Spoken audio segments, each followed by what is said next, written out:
Talked a lot on this show about the threat to free speech. It turns out it's very real. Here's one example. Last week, we interviewed a man named Genaro Lopez. Lopez is an elected official in Tijuana, Mexico. He's exactly the kind of person you'd think a lot of American journalists would want to talk to. For months, the media have demanded that the migrant caravan from Honduras must be admitted into the United States. Once it gets here, they've told us, our country will be greatly improved by its presence. That's how immigration works. Okay, it turns out we can test that hypothesis. That very same caravan, the one they've been telling you about, is now encamped in Tijuana. It's been there for weeks. Simple question, has the caravan made Tijuana better? Genaro Lopez would know the answer. His job is to represent the citizens of that city. We've invited Lopez on twice to ask about the caravan. Here's some of what he told us. It seems that somebody's cleaning up garbage. Is there a lot of trash there? There's a lot of trash because what I was trying to tell you, the 360 grew to 6,200, and that's when it got out of hand. So we got another facility. It's a big concert hall where you can have like 10,000 people under a roof. That was on December 3rd. 10 days later, we invited Genaro Lopez back onto the show to see how Tijuana was doing. Nobody else in the media seemed interested in what had happened to the caravan. As long as the migrants remained in Mexico, they couldn't really be used to attack Donald Trump, so the press moved on to the next dumb, shiny thing. But we were interested. Here's what Lopez told us. Things aren't getting better. They're probably getting worse. Last weekend, we issued an ultimatum to all the Hondurans and Guatemalans that are camping out here on the street. They're blocking the street, and they're doing all their necessities, trashing the street. Problems are still going on. There's been like 280 arrests. Before it was only for drug possession and being drunk in the streets. Now it's for breaking and entering into homes. Trashing the street, doing drugs in public, blocking traffic, breaking into homes. That's not at all what CNN promised us. Was Genaro Lopez one of those white nationalists the New York Times is always warning us about? Did he make the whole thing up, pictures and all, for his own sick, bigoted reasons? Possibly. Or maybe, and this was our conclusion, there could be a lesson here for the United States. Here's what we said that night on the show. Our country's economy is becoming more automated and tech-centered by the day. It's obvious that we need more scientists and skilled engineers, but that's not what we're getting. Instead, we're getting waves of people with high school educations or less.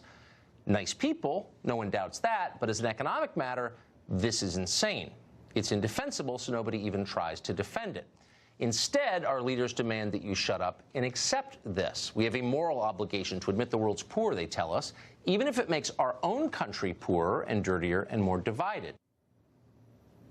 In a fast-evolving economy, it could be preferable to import more engineers and fewer people with low skills, no matter how nice or well-meaning those people might be, and we always assume they are. That's what we said. That was our claim, and it's hard to argue with that. In fact, nobody on the left did argue with it. They ignored it. Instead, they zeroed in on the last line. The left says we have a moral obligation to admit the world's poor, even if it makes our own country more like Tijuana is now, which is to say poorer and dirtier and more divided. That's what we said. It's true. Ask Genaro Lopez. Thanks to the efforts of the American left, he and his city are living with the consequences. But precisely because it is so obviously true, saying it out loud is a threat. Our immigration policy exists for the profit and the comfort of a relatively tiny number of people. Everybody else gets shafted, including Genaro Lopez and an awful lot of people just like him. Meanwhile, the people profiting from the policy don't want the rest of us to think about it too much. They want us just to mouth the empty platitudes and move on. Nothing to see here. Shut up and go away. Those who won't shut up get silenced. You've seen it a million times. It happens all the time. The enforcers scream, "Racist!" on Twitter until everybody gets intimidated and changes the subject to the Russia investigation or some other distraction. It's a tactic, a well-worn one. Nobody thinks it's real.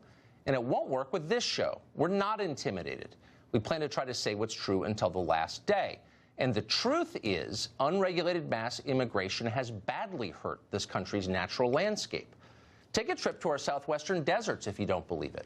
Thanks to illegal immigration, huge swaths of the region are covered with garbage and waste that degrade the soil and kill wildlife. The Arizona Department of Environment Quality estimates that each illegal border crosser leaves 6 to 8 pounds of trash during the journey into our country. If you're interested in more detail, look at the website they've created. It's called Arizona Border Trash. It's dedicated to highlighting and cleaning up the thousands of tons of garbage strewn across Arizona by illegal immigrants every year. Illegal immigration comes at a huge cost to our environment.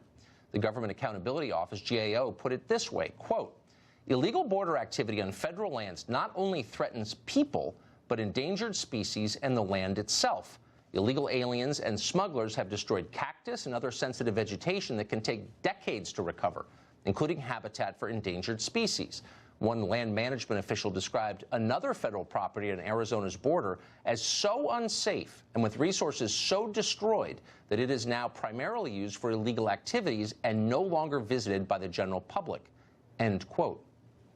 Now, keep in mind, that's not a press release from Donald Trump's campaign team. That's a federal study from 2002. That was back when people could do science without getting fired for it. The left used to care about the environment, the land, the water, the animals. They understood that America is beautiful because it is open and uncrowded. Not so long ago, environmentalists opposed mass immigration. They knew what the costs were. They still know, but they don't care. We do care, and we're going to continue telling you about it. We think you have a right to know, no matter what they say.